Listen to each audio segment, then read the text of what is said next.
que así le indican de la disminución en la cantidad de nacimientos según lo reflejado en el último censo 2022 que se hizo en nuestro país. Y para hablar de este tema lo vamos a presentar primero al señor Gustavo Peretti, profesor de Geografía de la Facultad de Humanidades y Ciencias de la Universidad Nacional del Litoral en la ciudad de Santa Fe. Gustavo, ¿cómo estás? Muy buenas tardes, te saludamos Andrea y Juanjo Tumá.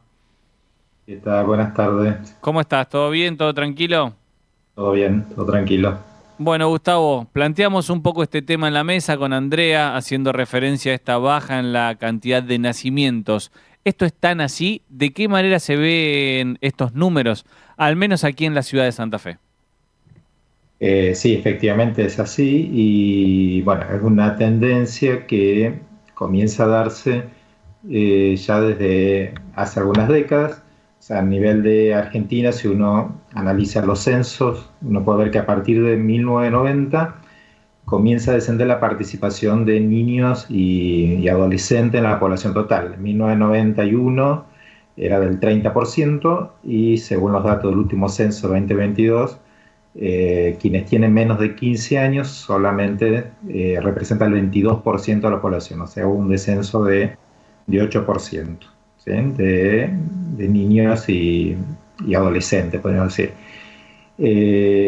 Pero se vio más pronunciado este descenso de la fecundidad en los últimos años, a partir básicamente de 2020, lo que es para toda Argentina, en coincidencia con la pandemia. Quizá uno podría pensar que la cuestión fue algo muy breve que respondió al tema del COVID, pero ahí se desciende bruscamente y se mantiene con los datos del último año. Pero si uno analiza por provincia, uno puede ver el caso de Santa Fe, que ya hay una caída brusca, incluso antes de la pandemia, que fue en el 2017. O sea, lo que son los últimos 10 años, hay una caída, un escalón que baja en el 17 y después otra vez en el 2020 por el caso de Santa Fe. Entiendo que estos son números que tal vez los conocemos a través de la estadística. Uh -huh. ¿Tenemos o se está estudiando al menos en este momento o en los próximos años, los próximos meses, el porqué de esta situación que se está dando? Sí, bueno, primero es una tendencia que es, no podría decir en todo el mundo occidental, pero bueno, también en China, de un descenso de la fecundidad, con causa distinta. El caso de China sí hubo una política muy brusca de descenso de la fecundidad, cuando el tema del incremento era visto como un problema. Bueno, hoy por hoy se está viendo ya como un problema el descenso justamente de la fecundidad. Estamos hablando de cuestión que ocurrió todo en un siglo, ¿sí? De pasar a ser un problema el aumento demográfico, a verse desde alguna postura como un problema este ritmo muy bajo de crecimiento. Pero bueno, yendo ya a lo que es los países occidentales, seguramente convergen distintas cuestiones y que algunas pueden estar más vinculadas a la cuestión económica, a temas culturales y también a una posición distinta de la mujer en el mundo del trabajo, lo cual, bueno, identifica la cuestión de primer nacimiento y hace que muchas veces solo tener un hijo, bueno, sea el único hijo que tiene durante toda la vida. Y también decía, a partir de cuestiones culturales, muchas veces estaba visto el tema de la maternidad como un mandato, bueno, y hoy por hoy se puede ver ya muchas posturas antes, ya el tema de la maternidad no está dentro de un proyecto, ¿sí? Un Claro. proyecto personal. Gustavo, ¿y cuál puede ser o cuáles van a ser o pueden ser las repercusiones a nivel social, de que justamente hoy por hoy haya un descenso en la natalidad?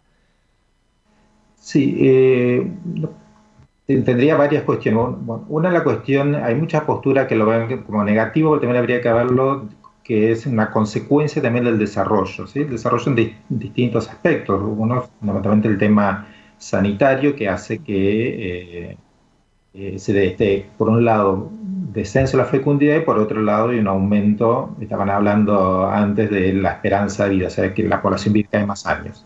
Entonces también ver esta cuestión como una consecuencia del desarrollo. Pero sí, efectivamente va a ser un reto en la cuestión de pensar que, bueno, va a ser, hoy por hoy hay un descenso entonces de lo que es de la base de la pirámide poblacional, en este caso estamos hablando de Argentina, bueno, Santa Fe puntualmente, y todavía no hay un impacto en lo que es la población adulta. ¿Sí?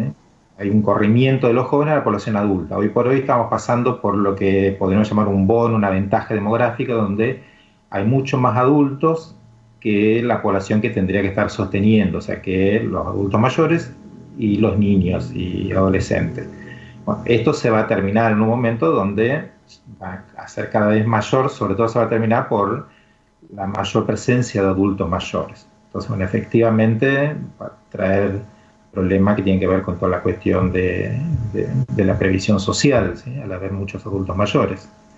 Y, bueno, y en términos de política también, de pensar que para muchos la etapa de la adultez mayor va a ser la más extensa de la vida, entonces, bueno, repensar esta cuestión de que desde lo personal va a tener que haber proyectos personales pensando ya en cuando se deja de estar dentro del mercado laboral, no sé si formal, a pesar que, bueno, sabemos que la mitad del trabajo no es en negro, es decir, pensar que hay algo más allá de la adultez, ¿sí?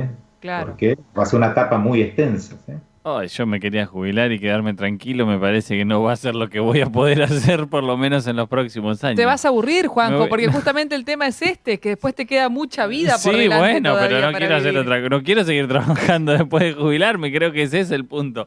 Yo no sé si lo encaran, perdón, Gustavo, esto que estamos hablando.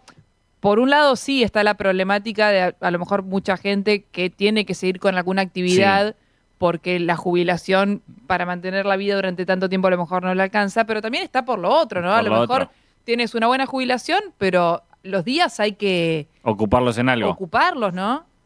Exacto, de tener otro proyecto, pensar que vamos a tener que tener otro proyecto más allá de lo que sería de la actividad formal de Claro. esta actividad, ¿sí? Y de lo Porque estrictamente laboral. exacto. Porque seguramente además de vivir más años en buenas condiciones también. Decía, bueno, hablando en términos de sistema sanitario, por eso también es un reto esta cuestión de decir, bueno, a ver, va a haber que potenciar todo el tema del sistema sanitario para atender determinadas necesidades que vienen con la propia vejez, ¿sí? A pesar que parece una palabra, pero bueno, todos desde que nacemos estamos en un tránsito de envejecimiento. Entonces, Sí. naturalizar esto y que, bueno, que haya buenas condiciones para transitar esta etapa de la vida. Gustavo, ¿ves Sí. políticas? No hablo solamente de Santa Fe de provincia ni de Argentina, te lo pregunto más a nivel global. ¿Ves políticas de Estado vinculadas a este cambio que estamos hablando? Eso justamente, mira, iba a plantear también ver también otro tipo de connotaciones que tendría que ver esta extensión de la vida, ¿no? Hoy por hoy no hay, no se perciben políticas en favor de los adultos mayores. Sí, algunas cuestiones, por ejemplo, en algunas ciudades, uno puede ver en términos de infraestructura, por ejemplo, de adecuar también la ciudad para la adultez mayor. Presencia de rampas, por ejemplo, actividades también, donde actividades recreativas para que puedan participar los adultos mayores. Eh, pero bueno, todavía no es un tema que está muy presente en la agenda política. Hablábamos, Gustavo, de cómo se va dando este cambio, hablabas de China por diferentes motivos, de nuestro país. Yo recuerdo que hace un tiempo se hablaba de que en algunos países europeos también pasaba esto, de que había menor cantidad de nacimientos, ¿Mm? había cada vez más adultos mayores. No sé si pasa, si ocurre esto, es una tendencia que ocurre en el resto de los países del mundo también, o está más marcado a lo mejor en el mundo occidental. No sé si tenés un conocimiento de cómo impacta, por ejemplo, en África o en los Ujú. países musulmanes. Sí, justo, te iba a decir, sería a nivel global exceptuando África. África todavía es un Ajá, continente, también es de África, no el norte de África, ¿sí? claro. Sí, todo, y Sudáfrica que también está pasando también con un proceso también de envejecimiento, pero todo el centro de África todavía, esto está muy lejano, la cuestión de envejecimiento y descenso de la fecundidad. Por tener en cuenta también este tema, el envejecimiento se está dando, bueno, y volviendo al caso de Argentina, por dos vías a partir de los años 90, o sea, de hace 40 años. Claro. Hasta los 90 el envejecimiento durante todo el siglo XX era por aumento de los adultos mayores. ¿Eh? A comienzo del siglo Claro. era 2% aproximadamente, siglo XX, ¿no? Era un 2% quienes tenían más de 65 años. Ujú. Y se llegó hasta el 91 con 9% de adultos mayores. Hoy por hoy es el 12%. Ujú. Pero bueno, hasta el 91 envejecía la composición de la población por aumento de la participación de los adultos mayores. A partir del 91 sigue aumentando la presencia de adultos mayores, pero lo que se da es un descenso del grupo de niños y jóvenes. Claro, Entonces envejece por las dos vías, por abajo, debajo de la pirámide, por claro. descenso de la fecundidad, y en la cima por el aumento de la cantidad de años que viven las personas. Mm. Pero sí, eso, volviendo a tu pregunta, sería un fenómeno, una tendencia global, exceptuando países de África, algunos países de Centroamérica, pero en términos generales sí, es algo que acontece en casi todos los países. Va a llegar algún momento, imagino, Gustavo, con esta tendencia que la pirámide va a pasar a ser una especie de rombo, ¿no? Donde Sí, esté más ensanchado en el centro y los extremos sean más Más angostos. finito. exacto, y se va a ir invirtiendo, lo que era más ancho en la base va a Ujú. comenzar a ser en la cima de la pirámide. De todas formas, esto también es interesante verlo en términos, bueno, compensatorios, ver todavía, decía, bueno, en términos de países, pero dentro de los países también hay regiones con Claro, comportamientos distintos. ¿Y a qué voy con esto? Con el tema migratorio, que, por sí, ejemplo, veíamos, estamos escuchando algunos discursos, en el caso de Argentina, queriendo cambiar las leyes migratorias, con toda una connotación discriminatoria en la cuestión migratoria. Sí. Y bueno, cuando para Argentina en las últimas décadas la participación de los migrantes es muy baja, entonces ujú, no es algo eh, que debería tener tanta atención cuando es un 4%, o sea, Claro, si es el muy problema bajo. laboral es por otro factor y no es por la presencia de migrantes justamente. mm. Y que, bueno, y algunos países justamente lo están viendo como una forma de compensar el descenso de la fecundidad, la atracción de migrantes. Claro, Eh, porque aparte los migrantes generalmente son personas jóvenes. Son personas jóvenes. Sí, exacto, y que justamente ayuda a reactivar Claro, aumentar la fecundidad. ¿Sí? claro. Eh, Hablaba recién Gustavo y me acordaba cuando teníamos este debate por la universidad pública Ujú. de la cantidad de inmigrantes que estudiaban en la universidad. Creo que también un poco hace referencia a esto cuando hablamos del Exacto, impacto tan bajo que tienen Sí, sí. en sociedades que no modifican absolutamente ningún número, ni de una universidad. Y por el contrario, lo que estamos escuchando, que dice, que nos comenta Gustavo, es que podría tener un impacto positivo en esta baja de natalidad que estamos viendo en mm, distintas regiones del mundo. Exacto, sí. Pero bueno, los discursos estaban pasando por una cuestión que tiene que ver más con una perspectiva xenofóbica claro. y creo que tiene una gran ignorancia de la cuestión migratoria en Argentina, ¿sí? De lo Bien. que es lo que está pasando. Lo saco un cachito de ese tema puntual y hablábamos hace un ratito de los controles de natalidad que había en su momento en países asiáticos. Ujú. Ujú. Hay países que levantaron esa barrera, hay países que están intentando que el número se revierta para el otro lado, digamos, para que sí haya más nacimientos. Y bueno, en China mismo, bueno, todo esto, estas políticas que eran antinatalistas, pueden decir, bueno, eso ya no está más vigentes. Incluso hay políticas pronatalistas en países europeos, casi Italia, España, pero no mueve mucho el amperímetro, es Claro. decir, tiene que ver más con una cuestión cultural y esto es muy difícil de cambiar. Quizás Claro. sí habría que ir más a fondo con alguna cuestión que tiene que ver con el tema laboral de las mujeres. Y bueno, a ver, eh, que el tema de tener un hijo no interfiera en el desarrollo personal, profesional. Entonces, quizá, bueno, si de verdad se iría por esta cuestión, pensando en términos de licencias, bueno, de facilitar determinadas cuestiones, quizá esto podría reconsiderarse la cuestión de tener hijos, ¿no? Sí, sí, tener un hijo, imagínate 2, 3 Sí, o sí, familia numerosa, ¿no? Y el impacto económico también, Claro. lo vemos aquí, pero sí, las condiciones no, no son las no son mejores. las más óptimas, ¿no? En ese sentido.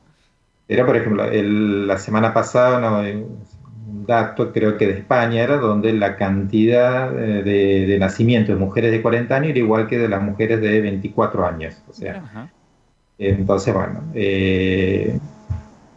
eso para muchos ya dejó de ser un proyecto el tema de la maternidad, y si no, bueno, se demora Sí, o mucho. se Porque, posterga, bueno, ¿no? Se Ya posterga. en un momento de la vida con una estabilidad laboral, por lo Ujú. menos, un claro. desarrollo, entonces digo, quizás las políticas tendrían que ir hacia ese punto de decir, Claro. bueno, a ver, el tema no interfiere un hijo el desarrollo personal de las mujeres. Por lo menos la última de mi parte, Gustavo, preguntarte porque hablabas de esta cuestión como algo cultural. ¿Ves muchos mensajes que tienden sobre todo y mayoritariamente a que la cuestión de la natalidad se esté dando como se está dando en este momento, que sea cada vez aún más baja? Sí, yo creo que bueno, esto se va a estabilizar porque están valores muy bajos ya, y pues, esto se va a estabilizar, y me parece que también hubo algunos discursos con cierta carga valorativa, es decir, bueno, a ver, ¿cómo no van a tener hijos las mujeres, de los abuelos no van a poder cuidar a los hijos? Bueno, a ver, me parece que bueno, toda esta cuestión tendría que quitarse, y por eso verlo también como una forma de desarrollo de las sociedades, esta baja natalidad, y no verlo como un disvalor o como algo negativo. Bien. También tener en cuenta que hubo una política que habría que ver cuánto afectó numéricamente, que es el tema de la prevención del embarazo no deseado, ¿sí? Que era sobre todo una política para mujeres más vulnerables, más pobres. Y también en los últimos años, esto se aplicó a partir del 16, 2017. Sí, bueno, a ver, si hubo un descenso de la fecundidad por estos casos, verlo de manera positiva, ¿sí? Claro, claro. Bien. Bueno, Gustavo, queremos agradecerte por tu tiempo, por habernos explicado un poquito más para entender también qué es lo que está pasando con la cantidad de nacimientos, no solamente en la provincia de Santa Fe, sino en distintas partes del mundo. Una cuestión que tal vez es necesaria que los estados se ocupen, porque vemos que es cada vez menor y eso podría traer consecuencias peores aún hablando en materia social. Así que te agradecemos por tu tiempo, Gustavo. No, gracias a ustedes. Gustavo Peretti, profesor de Geografía de la Universidad de Humanidades y Ciencias de la Universidad Nacional del Litoral, pasó con Santa Siesta con este tema tan interesante para poder debatir, hablar y pensar un poquito más las sociedades que queremos de cara al futuro. Amarás a las siestas sobre todas las cosas. Hasta las 17, Santa Siesta.